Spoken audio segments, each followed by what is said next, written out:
السلام علیکم ورحمۃ اللہ وبرکاتہ۔ کیا حال چال ہیں سب کے؟ اللہ تعالیٰ آپ کو، آپ کے پیاروں کو اپنے حفظ و امان میں رکھے، آمین۔ اللہ کے بابرکت نام کے ساتھ اپنا آج کا سبق شروع کرتے ہیں۔ اعوذ باللہ من الشیطان الرجیم، بسم اللہ الرحمن الرحیم۔ رب اشرح لی صدری ویسر لی امری واحلل عقدۃ من لسانی یفقہوا قولی واجعل لی وزیرا من اہلی ربنا زدنا علما ربنا زدنا علما ربنا زدنا علما اللہم فقہنا فی الدین، آمین۔ اللہ تعالیٰ کا لاکھ لاکھ شکر کہ اللہ تعالیٰ نے ہمیں ایک نئی صبح دی، ہماری سانسوں کو رواں کیا، الحمدللہ۔ ہر صبح جو طلوع ہوتی ہے ہمارے رب کی طرف سے ایک نئی دعوت ہوتی ہے، اٹھو، سانس لو، اللہ کا شکر ادا کرو اور آج کچھ نیا کر دو، کچھ اچھا کر دو۔ یاد رکھیں، جو زندگی کی خوبصورتی ہے نا، یہ بہت بڑے بڑے کاموں میں نہیں ہوتی، یہ چھوٹے چھوٹے اعمال میں ہوتی ہے۔ جہاں دل مسکراتا ہے، جہاں نیت صاف ہوتی ہے، جہاں زبان دعاؤں سے بھری ہوئی ہوتی ہے۔ اللہ تعالیٰ نے آج ہم سب کو ایک صبح اور دی ہے نا، تو آج کی صبح کا آغاز ہم کیسے کریں گے؟ کیسے کریں؟ معاف کر دیں جس نے ستایا ہے، جس نے رلایا ہے، جس نے دل دکھایا ہے، صدق دل سے معاف کر دیں۔ کسی کے لیے آسانی پیدا کر دیں، کسی کے لبوں پر مسکراہٹ بکھیر دیں۔ یہ وہ اعمال ہیں جو اللہ تعالیٰ کو بے حد محبوب ہیں۔ نرمی، محبت، درگزر کر کے دیکھیں، اللہ کبھی اکیلا نہیں چھوڑے گا۔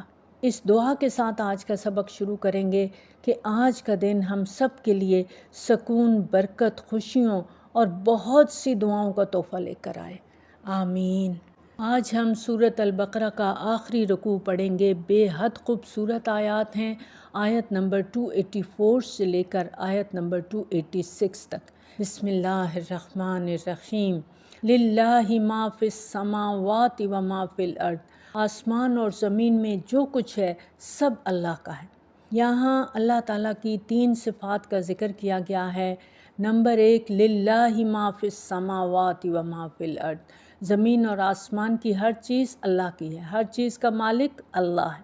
دوسری صفت، وَإِن تُبْدُوا مَا فِي أَنفُسِكُمْ، اور اگر تم ظاہر کرو جو تمہارے نفسوں میں ہے، او تخفوہ ہو، یا تم چھپاؤ اس کو، جو حاسبکم بہ اللہ، حساب لے گا تم سے اللہ، کیونکہ وہ علیم ہے، وہ سب جانتا ہے۔ تم ظاہر کرو یا چھپا کر رکھو، اسے سب پتہ ہے۔ اور نمبر 3، فَيَغْفِرُ لِمَن يَشَاءُ وَيُعَذِّبُ مَن يَشَاءُ، وہ بخش دیتا ہے واسطے جس کے وہ چاہتا ہے، اور وہ عذاب دیتا ہے جس کو چاہتا ہے۔ کیوں؟ وَاللَّهُ عَلَىٰ كُلِّ شَيْءٍ قَدِيرٌ، کیونکہ وہ ہر چیز پر قادر ہے۔ تو اللہ تعالیٰ کی 3 صفات، مالک ہے، علیم ہے، قادر ہے، بخشنے پر، سزا دینے پر کلی اختیار رکھتا ہے۔ اور یہی توحید ہے کہ ایسی علیم ہستی جو تمہارے ظاہر کو بھی جانتی ہے، تمہارے باطن کو بھی جانتی ہے۔ اگر تم اپنے دلوں کی باتیں ظاہر کرو گے یا چھپا کے رکھو گے، جو حاسبکم بہ اللہ، اللہ تم سے حساب لے گا۔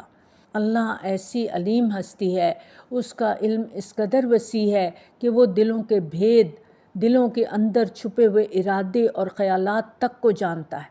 اب دل کی بات پر عذاب، ہمارے اندر کی سوچوں پر پکڑ، کیوں؟ واللہ علی کل شیء قدیر، اللہ ہر چیز پر قدرت رکھتا ہے۔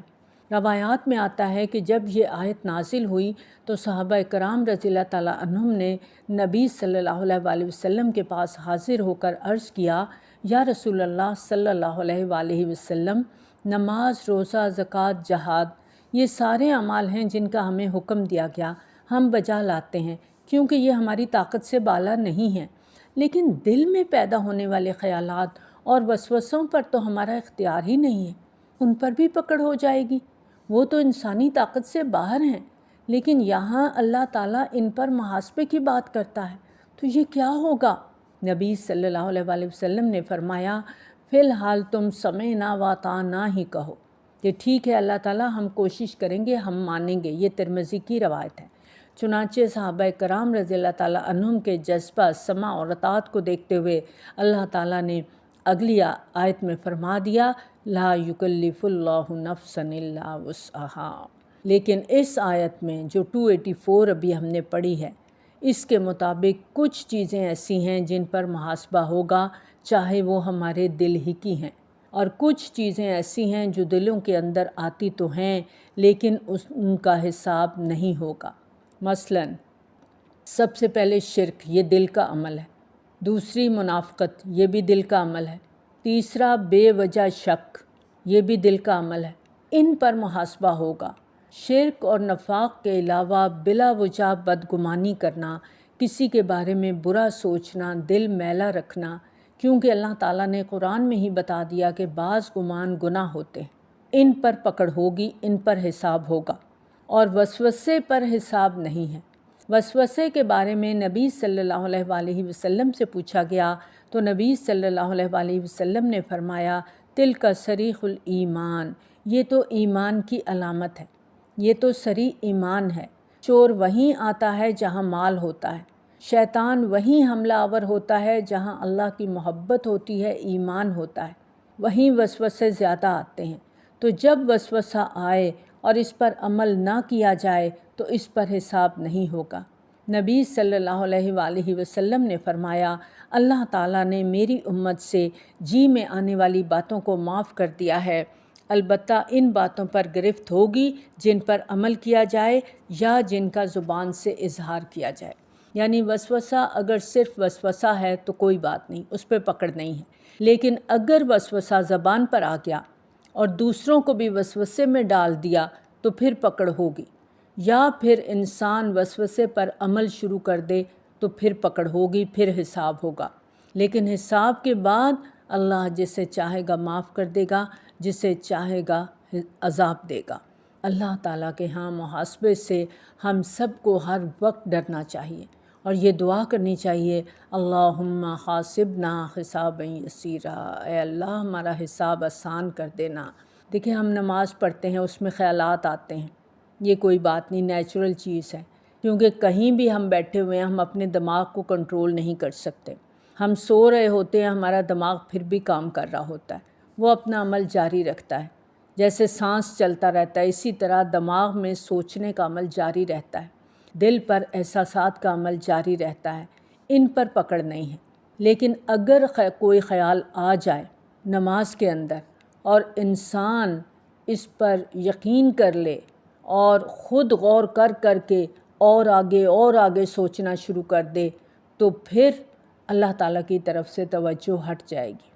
تو اس وقت یہ نماز پھر اللہ کے ہاں قبول نہیں ہے جہاں ہم وسوسے کو کنٹرول نہ کر پائیں۔ نماز کے اندر وسوسہ آنا نیچرل ہے، لیکن اس کو کنٹرول کرنے کا طریقہ بھی ہمیں سکھایا گیا کہ نماز میں خشوع و خضوع ہو، پورا دھیان خود کو فوکس کرنا اس سوچ کے ساتھ کہ اللہ مجھے دیکھ رہا ہے، تو پھر نماز انسان صحیح طریقے سے پڑھ سکتا ہے۔ اور اسی طرح اگر کوئی خیال ہمارے دل کے اندر آیا ہے، صرف دل میں ہے، لیکن انسان اس پر یقین سمجھ کے بولنا شروع کر دیتا ہے، پھر عمل کرنا شروع کر دیتا ہے، تو پھر پکڑ ہوگی، پھر حساب ہوگا۔ اگلی دو آیات جو ہم پڑھنے جا رہے ہیں 285 اور 286، یہ دونوں آیات قرآن مجید کی بہترین آیات میں شمار ہوتی ہیں۔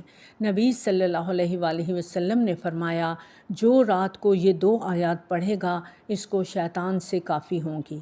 ایک اور حدیث میں آتا ہے نبی صلی اللہ علیہ وآلہ وسلم نے فرمایا مجھے سورۃ بقرہ کی آخری دو آیات عرش کے نیچے کے ایک خاص خزانے سے دی گئی ہیں جو مجھ سے پہلے کسی نبی کو نہیں دی گئی، اور ساتھ ہی فرمایا کہ انہیں سیکھو اور اپنی عورتوں اور بچوں کو بھی سکھاؤ۔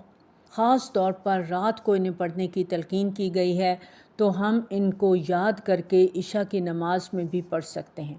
صحیح مسلم میں آتا ہے کہ معراج کی رات نبی صلی اللہ علیہ وآلہ وسلم کو جو 3 چیزیں ملیں، ان میں سورۃ بقرہ کی آخری 2 آیات بھی ہیں جو ایک خاص خزانے سے عطا کی گئی ہیں۔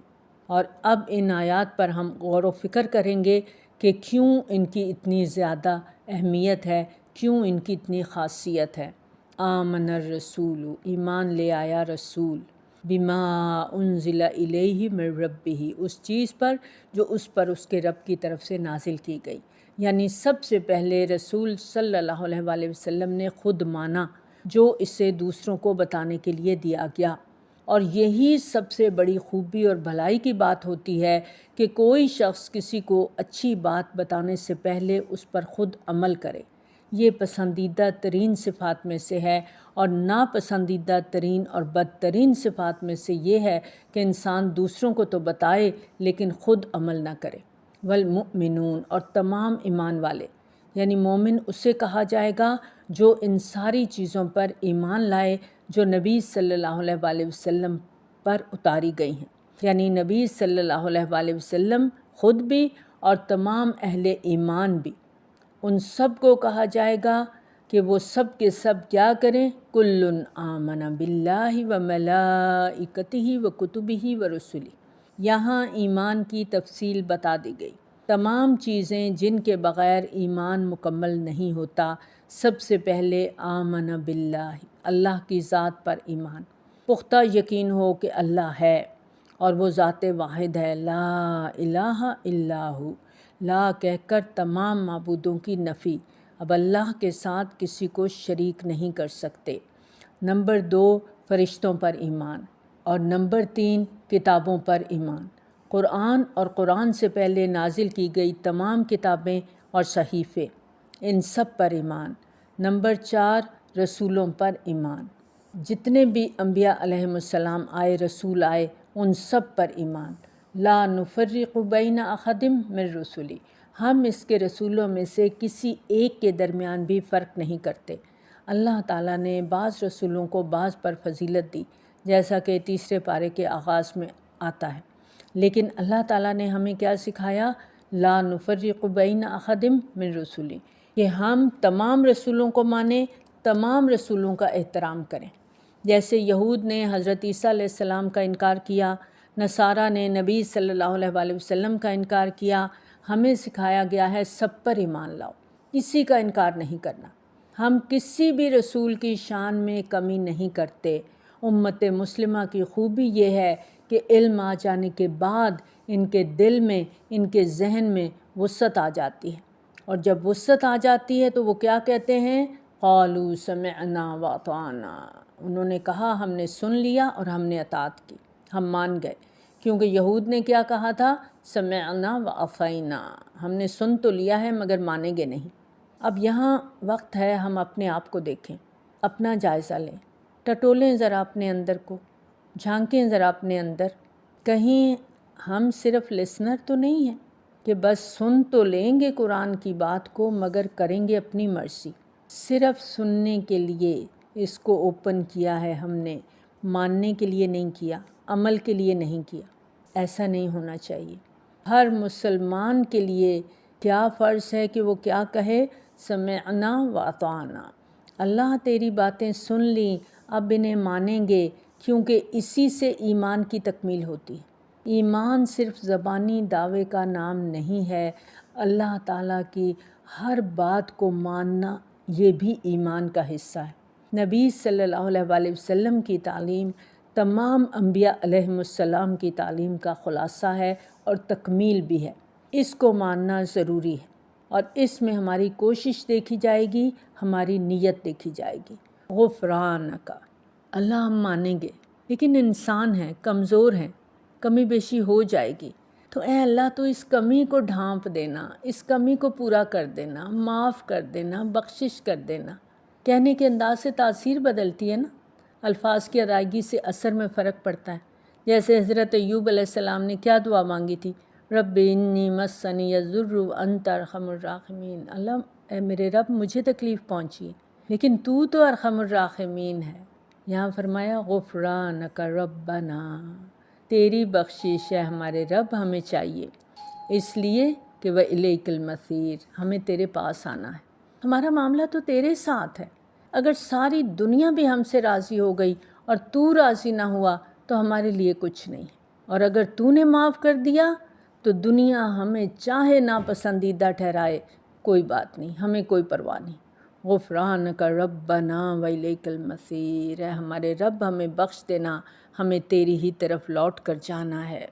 لا یکلف اللہ نفسا الا وسعہا، نہیں تکلیف دیتا اللہ کسی نفس کو مگر اس کی وسعت کے مطابق۔ اب یہاں صحابہ کرام رضی اللہ تعالیٰ عنہم کو اس پریشانی کو دور کر دیا گیا کہ دلوں میں آنے والے ہر خیال کا محاسبہ ہوگا۔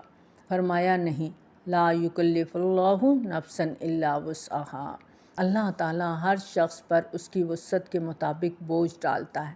وسع کا لفظ جو ہے قوت، علم، عقل، مال، وقت، زندگی اور تمام صلاحیتیں وہ اس میں آ جاتی ہیں۔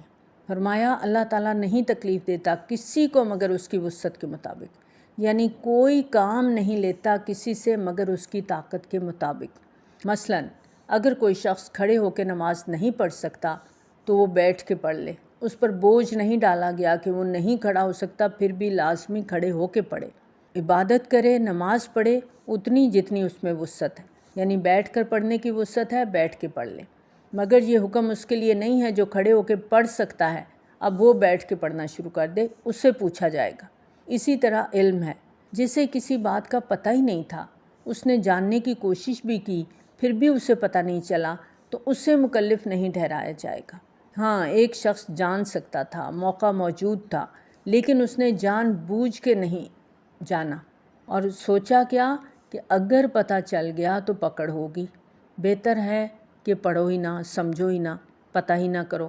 بہت سے لوگوں کو آپ جب کہتے ہیں کہ قرآن کو ترجمے کے ساتھ پڑھیں، آئیں، سمجھیں، تو وہ کہتے ہیں نہیں، اگر ہم پڑھیں گے سمجھیں گے تو عمل کرنا پڑے گا، اور عمل نہ کیا تو پکڑ ہوگی۔ پکڑ تو ہوگی کیونکہ ہم اہل کتاب ہیں، یہ کتاب ہمیں دی گئی ہے، ہمارے گھروں میں ہمارے ہاتھوں میں ہے، بچپن سے ہمارے ہاتھوں میں تھما دی گئی تھی، اور اگر ہم اس پر غور و فکر نہیں کرتے، اس کو سمجھتے نہیں تو پکڑ تو ہوگی۔ تو یہ ایسے شخص کے لیے نہیں ہے کہ اس کے پاس موقع تھا لیکن اس نے صرف اس لیے قرآن کو نہیں سمجھا کہ اگر پتہ چل گیا اور عمل نہ کیا تو پکڑ ہوگی۔ اب ایک شخص ہے، وہ کسی دیہات میں دور دراز جگہ پہ رہتا ہے جہاں کوئی بتانے والا نہیں، کوئی میڈیا وہاں تک پہنچا نہیں ہے۔ اب اس کا حساب اس طرح نہیں ہوگا جس طرح ترقی یافتہ، علم یافتہ، وسائل یافتہ لوگوں کا ہوگا۔ اسی طرح ایک شخص ہے، اس کے پاس پیسے ہی نہیں ہیں، اس سے نہیں پوچھا جائے گا کہ تم نے زکوٰۃ کیوں نہیں دی، تم نے حج کیوں نہیں کیا۔ اور ایک شخص کے پاس پیسے ہیں لیکن جسمانی طاقت نہیں ہے، صحت نہیں ہے، تو اس سے بھی نہیں پوچھا جائے گا۔ اسی طرح اگر ایک شخص کے پاس عمر ہی تھوڑی تھی، وہ چھوٹی عمر میں ہی فوت ہو گیا، تو اس سے نہیں پوچھا جائے گا کہ تم نکاح کر کے کیوں نہیں آئے۔ اسی طرح اگر کسی شخص میں کوئی صلاحیت ہی نہیں ہے تو اس سے نہیں پوچھا جائے گا کہ اس نے حکومتی معاملات میں حصہ کیوں نہیں لیا، کیونکہ وہ ایک عام سطح کا انسان ہے، اس میں صلاحیت ہی نہیں ہے۔ تو لا یکلف اللہ نفسا الا وسعہا، اللہ تعالیٰ کسی پر اس کی وسعت سے زیادہ بوجھ نہیں ڈالتا، اس سے کسی حکم پر عمل کا مطالبہ نہیں کرتا۔ اللہ تعالیٰ نے جو فرائض ہم پر عائد کیے ہیں وہ سب ہماری وسعت کے مطابق ہیں، اس کا اندازہ کر کے وہ ہم پر ڈالے گئے ہیں۔ بالکل ایسے ہی ہے جیسے ہم ایک عمارت بنانی شروع کرتے ہیں، اب ہم دیکھتے ہیں کہ عمارت کی بنیادیں کتنی مضبوط ہیں، اس کی بنیاد پر ایک فلور بن سکتا ہے یا دو بن سکتے ہیں، تو جتنے فلور بن سکتے ہیں اسی پر عمارت کھڑی کی جاتی ہے۔ اسی طرح اللہ تعالیٰ نے جو ہمیں فرائض دیے، نماز، روزہ، زکوٰۃ، صدقے، جو کچھ بھی ہم پر فرض کیا ہے، جس حال میں کیا ہے اتنی ہی طاقت بھی ہمیں دی ہے۔ اور بعض لوگوں کا یہ کہنا کہ جو آسانی سے کر سکتے ہو کر لو، باقی رہنے دو، یہ درست نہیں ہے۔ وسعت کا معیار ہمیں خود متعین نہیں کرنا کہ ہمارا دل نہیں چاہتا، وسعت کا معیار دل نہیں ہے۔ وسعت کا معیار یہ ہے کہ جو فرائض ہم پر عائد ہیں وہ انسان کر سکتا ہے، بعض اوقات تھوڑی سی مشقت کرنی پڑتی ہے تو اب وہ کرنے ہیں، اگر نہیں کریں گے تو پوچھا جائے گا۔ ہم اس آیت کو عام طور پہ کہاں استعمال کرتے ہیں؟ جب ہم کوئی کام کرنا نہیں چاہتے، ہم کہتے ہیں اللہ نے قرآن میں لکھا ہوا ہے لا یکلف اللہ نفسا الا وسعہا، ہمیں تو گرمی بڑی لگتی ہے، حجاب پہننا بڑا مشکل ہے۔ اللہ تعالیٰ کو پتہ تھا آئندہ کتنی زیادہ گرمی آنے والی ہے اور کوئی کہاں تک برداشت کر سکتا ہے، اس لیے دیکھیں اللہ تعالیٰ نے بڑی عمر کی خواتین کے لیے وہ بوجھ نہیں ڈالا جو نوجوان خواتین کے لیے ڈالا۔ لہا ما کسبت وعلیہا مکتسبت، اس کے لیے ہے جو اس نے کمایا، یعنی اس کی جزا اور اس پر ذمہ ہے، یعنی اس پر گناہ ہے جو اس نے کمائی کی۔ لہا ما کسبت، لہا جو ہے یہ آتا ہے جو حق میں چیز جاتی ہے، اور علا جب آ جاتا ہے تو خلاف چیز جاتی ہے۔ مثلاً شہد لہو اس کے حق میں گواہی دی، اور شہد علیہ اس کے خلاف گواہی دی۔ تو لا یکلف اللہ نفسا الا وسعہا کے فوراً بعد یہ بات کی گئی لہا ما کسبت وعلیہا مکتسبت، اس لیے کہ کوئی انسان یہ سمجھ کر نیک عمل نہ چھوڑ دے کہ میرے تو بس میں ہی نہیں ہے، میری تو وسعت میں ہی نہیں ہے، میں تو یہ کر ہی نہیں سکتا۔ واسطے اس کے ہے جو اس نے کمایا، اور اسی پر ہے جو اس نے کمائی کی۔ اگر نہیں کر سکتے تو وہی ملے گا جو تم کر کے آئے ہوگے۔ کتنا توازن ہے نا دین کے اندر، فوراً انسان کو پکڑ لیتا ہے۔ اچھا اگر تم وسعت کے بہانے سے عمل نہیں کرو گے تو پھر ملے گا بھی کچھ نہیں، کیونکہ قرآن مجید میں ہی آتا ہے لیس الانسان الا ما سعی، انسان کو وہی کچھ ملے گا جتنی وہ کوشش کرے گا، جو کر کے آئے گا، اور جو غلط کام کیے ہوں گے ان کا بھی خسارہ، ان کا بھی گناہ اسے بھگتنا ہوگا، ان کا بھی بوجھ اسے اٹھانا ہوگا، ان کی ذمہ داری بھی اسے قبول کرنی ہوگی کہ تم یہ غلط کر کے آئے ہو۔ یہاں یہ بات بھی پتہ چلتی ہے کہ ایصال ثواب تو ہے، ایصال گناہ نہیں ہے۔ کیسے؟ مثلاً اگر کسی شخص نے کوئی اچھا کام کیا اور دوسرے اسے دیکھ کر کرنے لگتے ہیں تو اس کا ثواب اس کو بھی ملے گا، اور اگر کسی کے لیے صدقہ کیا ہے تو ثواب اسے مل جائے گا۔ لیکن اگر کوئی چوری کرتا ہے اور یہ کہتا ہے کہ اللہ اس چوری کو میرے اعمال نامے میں مت لکھنا، وہ جو میرا فلاں دشمن مر گیا ہے نا اس کے اعمال نامے میں لکھ دینا، تو ایسا نہیں ہوگا۔ علیہا، جو اس نے کیا ہے، برا کیا ہے، اچھا کیا ہے، اس کا بدلہ اسے ہی ملے گا۔ علیہا مکتسبت، جو وہ برا عمل کیا ہے اس نے، اس کی کمائی کسی دوسرے کو نہیں ملے گی، اس کا وبال اسی کو ملے گا۔ ربنا لا تؤاخذنا ان نسینا او اخطأنا، وسعت کی بات اور لہا اور علیہا کے بعد اللہ تعالیٰ سے دعا کر رہے ہیں، اللہ ہمارا مواخذہ نہ کرنا، اللہ ہمیں نہ پکڑنا اگر ہم بھول جائیں۔ بعض اوقات ہمارے اندر وسعت ہوتی ہے لیکن ہمیں احساس نہیں ہوتا کہ ہم یہ کام کر سکتے ہیں۔ یہ انسان کی نیچر ہے نا، یہ بڑی عجیب ہے۔ انسان ایک کام کو کرتے ہوئے ڈرتا ہے، وہ مائنڈ میں بس ایک بنا لیتا ہے چیز کہ یہ کام میرے سے نہیں ہوگا، میں نہیں کر سکتا، لیکن جب پڑ جاتا ہے، نیت کر لیتا ہے، ارادہ کر لیتا ہے تو پھر کر بھی لیتا ہے، کیونکہ انسان خود ہی اپنے آپ کو انڈر اسٹیمیٹ کر کے بیٹھا ہوا ہوتا ہے نا۔ جیسے ہم قرآن بڑے شوق سے پڑھنا شروع کرتے ہیں، لیکن بہت سے لوگ بیچ میں سے چلے جاتے ہیں کہ نہیں یہ ہم سے نہیں ہوگا، ہماری وسعت میں نہیں۔ لیکن جو ثابت قدم ہوتے ہیں، جو جم جاتے ہیں، تو پھر ان کے اندر اتنی کیپیسٹی آ جاتی ہے کہ وہ کر جاتے ہیں، کیونکہ انسان پتھر کا یا لوہے کا نہیں بنا کہ اس کے اندر گنجائش نہ ہو، اس کے اندر گنجائش ہے، وہ کوشش کرے تو ہر کام کر سکتا ہے۔ بعض اوقات انسان کو خود اپنے ٹیلنٹ کا پتہ نہیں ہوتا، کسی نہ کسی طرح سے اس کا ٹیلنٹ باہر آ جاتا ہے، اب وہ اس کے لیے جب کوشش کرتا ہے تو پھر اللہ تعالیٰ بھی اس کی مدد کرتا ہے۔ ربنا لا تؤاخذنا ان نسینا او اخطأنا، یا اللہ اگر ہم بھول جائیں، ہمیں پتہ ہی نہ چلے، ہم اپنے آپ کو ضائع کر کے تیرے پاس آ گئے تو اللہ ہمیں نہ پکڑنا، ہم یہی سوچتے رہے کہ ہم نہیں کر سکیں گے، اگر کر لیتے، ہمت کر لیتے تو بہت اجر پاتے۔ او اخطأنا، اور اگر ہم نے کوئی غلطی کر لی، یا اللہ ہمیں نہ پکڑنا، کیونکہ انسان ہے، کوشش کے باوجود، نیت کے باوجود بعض اوقات وہ نہیں ہو پاتا جو ہم کرنا چاہتے ہیں، تو اللہ ہمیں نہ پکڑنا۔ اگر ہم سے کوئی بھول چوک ہو جائے، اگر ہم سے کوئی غلطی ہو جائے تو تو ہمیں معاف کر دینا۔ ربنا ولا تحمل علینا اصرا کما حملتہ علی الذین من قبلنا، اے ہمارے رب ہم پر وہ بوجھ نہ ڈال جو تو نے ان لوگوں پر ڈالے جو ہم سے پہلے گزرے۔ اور یہاں بوجھ سے مراد سخت قسم کے شرعی احکامات ہیں، اشارہ ہے بنی اسرائیل کی طرف۔ یہود کے ہاں قصاص تھا، دیت یا معافی نہیں تھی، اور ان کے ہاں گناہ گار کی توبہ صرف اسی صورت میں قبول ہوتی تھی کہ وہ خود کو قتل کرائے، جیسے بچڑے کو معبود بنانے کے بعد توبہ کی قبولیت کے لیے قتل کرنا شرط قرار پایا، اسی طرح زکوٰۃ میں انہیں مال کا چوتھائی دینا پڑتا تھا۔ اور کپڑے پر اگر کوئی نجاست لگ جاتی تھی تو وہ دھونے سے صاف نہیں ہوتا تھا، اسے کاٹنا پڑتا تھا۔